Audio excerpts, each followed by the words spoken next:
MDH chana masala. ಈಗ ಕಡಲೆ ಇರಲಿ, ಹಲಸಂದೆ ಬೀಜ, ಕಪ್ಪು ಕಡಲೆ ಅಥವಾ ಬಿಳಿ ಕಡಲೆ, ಎಲ್ಲವೂ ಸ್ವಾದಿಷ್ಟವಾಗುತ್ತೆ. ಇವತ್ತು ಬ್ಯಾಕ್ ಟು ಬ್ಯಾಕ್ ಮೀಟಿಂಗ್ಗಳು, 4 ಮೀಟಿಂಗ್ಗಳು. ಈಗಾಗಲೇ 2 ಮೀಟಿಂಗ್ ಮುಗಿದಿದೆ, 3ನೇ ಮೀಟಿಂಗ್ ನಡೀತಾ ಇದೆ. ಯಾಕಂದರೆ ಇವತ್ತು ಒಂದು ನಿರ್ಧಾರಕ್ಕೆ ಬರುವಂಥ ಎಲ್ಲ ಸಾಧ್ಯತೆಗಳು ತುಂಬ ನಿಚ್ಚಳವಾಗಿ ಕಾಣ್ತಾ ಇದೆ. ಭದ್ರತಾ ಸಂಪುಟ ಸಮಿತಿ ಸಭೆ ಮುಗಿತು, ರಾಜಕೀಯ ವ್ಯವಹಾರಗಳ ಸಂಪುಟ ಸಮಿತಿ ಸಭೆಯು ಕೂಡ ಮುಗಿತು. ಈಗ 2 ಗಂಟೆಯಿಂದ ಮ್ಯಾರಥಾನ್ ಮೀಟಿಂಗ್ ಆಗ್ತಾ ಇದೆ. ಸೂಪರ್ ಕ್ಯಾಬಿನೆಟ್ ಸಭೆಯಲ್ಲಿ ಮಹತ್ವದ ಚರ್ಚೆ ನಡೀತಾ ಇದೆ. ಆರ್ಥಿಕ ವ್ಯವಹಾರಗಳ ಸಂಪುಟ ಸಮಿತಿ ಸಭೆ ಈಗ ನಡೀತಾ ಇದೆ. PM ಮೋದಿ ನಿವಾಸದಲ್ಲಿ ರಾಜಕೀಯ ವ್ಯವಹಾರಗಳ ಸಂಪುಟ ಸಮಿತಿ ಸಭೆ ಮುಗಿತು, ಭದ್ರತಾ ಸಂಪುಟ ಸಮಿತಿ ಸಭೆ ಮುಗಿತು, ಆರ್ಥಿಕ ವ್ಯವಹಾರಗಳ ಸಂಪುಟ ಸಮಿತಿ ಸಭೆ ನಡೀತಾ ಇದೆ. ನಿರ್ಧಾರಗಳೇನೇನು, ಎತ್ತ ಅದರ ಸಾಧಕ ಬಾಧಕಗಳೇನೇನು, ಹಣವನ್ನು ಹೊಂದಿಸುವಂಥ ಬಗೆ ಹೇಗೆ, ಎಲ್ಲೂ ಕೂಡ ಯಾವುದೇ ರೀತಿಯ ತೊಂದರೆಗಳಾಗಬಾರ್ದು. ಅದು ಸೈನಿಕರಿಗಾಗಿರ್ಬೋದು, ದೇಶದ ಒಳಗಡೆ ಆಗಿರ್ಬೋದು. ಬಹಳ ಸೂಕ್ಷ್ಮವಾಗಿರುವಂಥ ಸಂಗತಿಗಳಿವು. ಸೂಪರ್ ಕ್ಯಾಬಿನೆಟ್ ಸಭೆ ಮುಕ್ತಾಯ ಕಂಡಿದೆ. ಮಹತ್ವದ ನಿರ್ಣಯಗಳನ್ನು ಕೈಗೊಂಡಂತ ಮಾಹಿತಿ ಲಭ್ಯವಾಗಿದೆ. ಸೂಪರ್ ಕ್ಯಾಬಿನೆಟ್ ಮೀಟಿಂಗ್ ಎಂಡ್ ಆಗಿದೆ. ಮೋದಿ ನಿವಾಸದಲ್ಲಿ ನಡೆದಂತಹ ಸೂಪರ್ ಕ್ಯಾಬಿನೆಟ್ ಸಭೆ 10 ಹಲವು ಸಂಗತಿಗಳ ಬಗ್ಗೆ ಚರ್ಚೆ ಮಾಡಲಾಗಿದೆ. ನಾವು ಗಮನಿಸಬೇಕು, ಪುಲ್ವಾಮಾ ದಾಳಿ ಮಾಡೋದಕ್ಕಿಂತ ಮೊದಲು ಇದೇ ರೀತಿ ಮೋದಿ ಮೀಟಿಂಗ್ ಕರೆದಿದ್ರು. ಸೂಪರ್ ಕ್ಯಾಬಿನೆಟ್ ಮೀಟಿಂಗ್ ಪುಲ್ವಾಮಾ ದಾಳಿಗೂ ಮೊದಲು.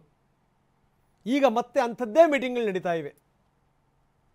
ಹೆಸರಿಗೆ ಸೂಪರ್ ಕ್ಯಾಬಿನೆಟ್ ಮೀಟಿಂಗ್, ಅದರೊಳಗೆ ಬೇರೆ ಬೇರೆಯವರನ್ನ ಕೂಡಿಸ್ಕೊಂಡು ಚರ್ಚೆಗಳು ನಡೀತವೆ. 4 ಮೀಟಿಂಗ್ಗಳು. ಭದ್ರತಾ ಸಂಪುಟ ಸಮಿತಿ ಸಭೆ, ರಾಜಕೀಯ ವ್ಯವಹಾರಗಳ ಸಂಪುಟ ಸಮಿತಿ ಸಭೆ, ಆರ್ಥಿಕ ವ್ಯವಹಾರಗಳು ದುಡ್ಡು ಕಾಸಿಂದು ಆ ಸಂಪುಟ ಸಮಿತಿ ಸಭೆ, ಕೇಂದ್ರ ಸಚಿವ ಸಂಪುಟ ಸಭೆ. ಸೂಪರ್ ಕ್ಯಾಬಿನೆಟ್ ಸಭೆ ಮುಕ್ತಾಯ ಕಂಡಿದೆ. ಏನೇನು ನಿರ್ಧಾರಗಳನ್ನು ತೆಗೆದುಕೊಂಡರು, ಏನು ಎತ್ತ, ಯಾಕಂದರೆ ನಿನ್ನೆ ನಡೆದಂಥ ಮೀಟಿಂಗಲ್ಲಿ ತುಂಬ ಸ್ಪಷ್ಟವಾಗಿ ಪ್ರಧಾನಿ ಹೇಳಿದ್ದಾರೆ, ನಿಮ್ಮ ಮೇಲೆ ನನಗೆ ಸಂಪೂರ್ಣ ವಿಶ್ವಾಸ ಇದೆ. ಮೊದಲ ಮೀಟಿಂಗ್ ಏಪ್ರಿಲ್ 23ನೇ ತಾರೀಕು, ಪ್ರತಿಕಾರಕ್ಕೆ ಪರಮಾಧಿಕಾರ ಕೊಡಲಾಗಿದೆ. ಪಾಕಿಸ್ತಾನದ ವಿರುದ್ಧ ಹಲವು ನಿರ್ಬಂಧಗಳನ್ನು ಹೇರಲಾಯಿತು. ಏಪ್ರಿಲ್ 23ನೇ ತಾರೀಕು, 22ಕ್ಕೆ ಘಟನೆ ಆಯಿತು. 23ನೇ ತಾರೀಕು ಹಲವು ನಿರ್ಬಂಧಗಳು. ಸಿಂಧೂ ನದಿಯ ನೀರು ಸ್ಥಗಿತ.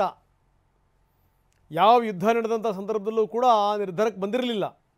ಬಿಡಲ್ಲ ಹೋಗಿ ನಿಮ್ಮೇಲಿಂದ, ಬಾಯಿ ಬಿಡುಕಳಿ ಅಂತ. ಅಟಾರಿ ಗಡಿ ಚೆಕ್ ಪೋಸ್ಟ್ ಬಂದ್, ಅಲ್ಲಿದ್ದಂಥ ವ್ಯವಹಾರಗಳೆಲ್ಲವೂ ಕೂಡ ಬಂದ್. ಈಗ ಅದೇ ಅಟಾರಿ ಗಡಿ ಪೋಸ್ಟ್ ಮುಖಾಂತರ ವಾಪಸ್ ಕಳಿಸ್ತಾ ಇದ್ದಾರೆ ಪ್ರಜೆಗಳನ್ನು. 17 ರೀತಿಯ ವೀಸಾಗಳು ರದ್ದು.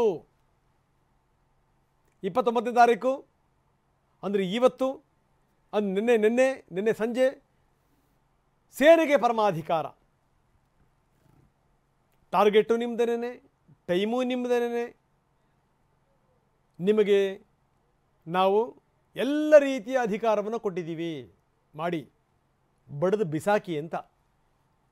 ಯಾವ ರೀತಿ ಉತ್ತರ ಕೊಡಬೇಕು, ನಿಮ್ಮ ಅವಗಾಹನೆಗೆ ಸಂಬಂಧಪಟ್ಟಂಥ ಸಂಗತಿ ಇದು. ನಿಮ್ಮ ನಿರ್ಧಾರ, ಯಾವ ರೀತಿ ಬೇಕಾದರೂ ಕೊಡಿ. ಇವತ್ತು ಒಂದಲ್ಲ ಎರಡಲ್ಲ 4 ಮೀಟಿಂಗ್ಗಳಾಗಿವೆ. ಒಂದೇ ದಿನ ಬ್ಯಾಕ್ ಟು ಬ್ಯಾಕ್. ಅಂದರೆ ಇವತ್ತು ಏಪ್ರಿಲ್ 31 ಇವತ್ತೇ 4 ಮೀಟಿಂಗ್ಗಳು. ಸೂಪರ್ ಕ್ಯಾಬಿನೆಟ್ ಸಭೆ. ಪುಲ್ವಾಮಾ ದಾಳಿ ಮೊದಲೂ ಕೂಡ ಈ ರೀತಿಯ ಸೂಪರ್ ಕ್ಯಾಬಿನೆಟ್ ಸಭೆ ಆಗಿತ್ತು. ಇವತ್ತು ಕೂಡ ಸೂಪರ್ ಕ್ಯಾಬಿನೆಟ್ ಸಭೆ. ದೊಡ್ಡ ಕಾರ್ಯಾಚರಣೆ ಆಗುವಂಥ ಎಲ್ಲ ಸಾಧ್ಯತೆಗಳನ್ನು ಹೇಳ್ತಾ ಇದೆ ಸಭೆ. ಸಭೆ ನಂಬರ್ 1 ಭದ್ರತಾ ಸಂಪುಟ ಸಮಿತಿ ಸಭೆ. ಸಭೆ ನಂಬರ್ 2 ರಾಜಕೀಯ ವ್ಯವಹಾರಗಳ ಸಂಪುಟ ಸಭೆ. 3 ಆರ್ಥಿಕ ವ್ಯವಹಾರಗಳ ಸಂಪುಟ ಸಭೆ. 4ನೇದು ಕೇಂದ್ರ ಸಚಿವ ಸಂಪುಟ ಸಭೆ. ಎಲ್ಲ ಸಾಧಕ ಬಾಧಕಗಳ ಬಗ್ಗೆ, ಎಲ್ಲ ಸ್ಥಿತಿಗತಿಗಳ ಬಗ್ಗೆ, ಎಲ್ಲ ವಿವರಗಳನ್ನು ಇಟ್ಕೊಂಡಾದಂಥ ಮ್ಯಾರಥಾನ್ ಮೀಟಿಂಗ್. ವಾಹ್, ಯಾಕೆ ಈಗ ಬಂತ ಸ್ವಾದ? ಖಂಡಿತ ಈಗ ಬಂತು ಅಸಲಿ ಸ್ವಾದ. MDH chunky chaat masala life ಅಲ್ಲಿ ಅಸಲಿ ಸ್ವಾದ ತರುತ್ತೆ. ಅಸಲಿ ಮಸಾಲ, ಎಸ್ ಎಸ್ MDH.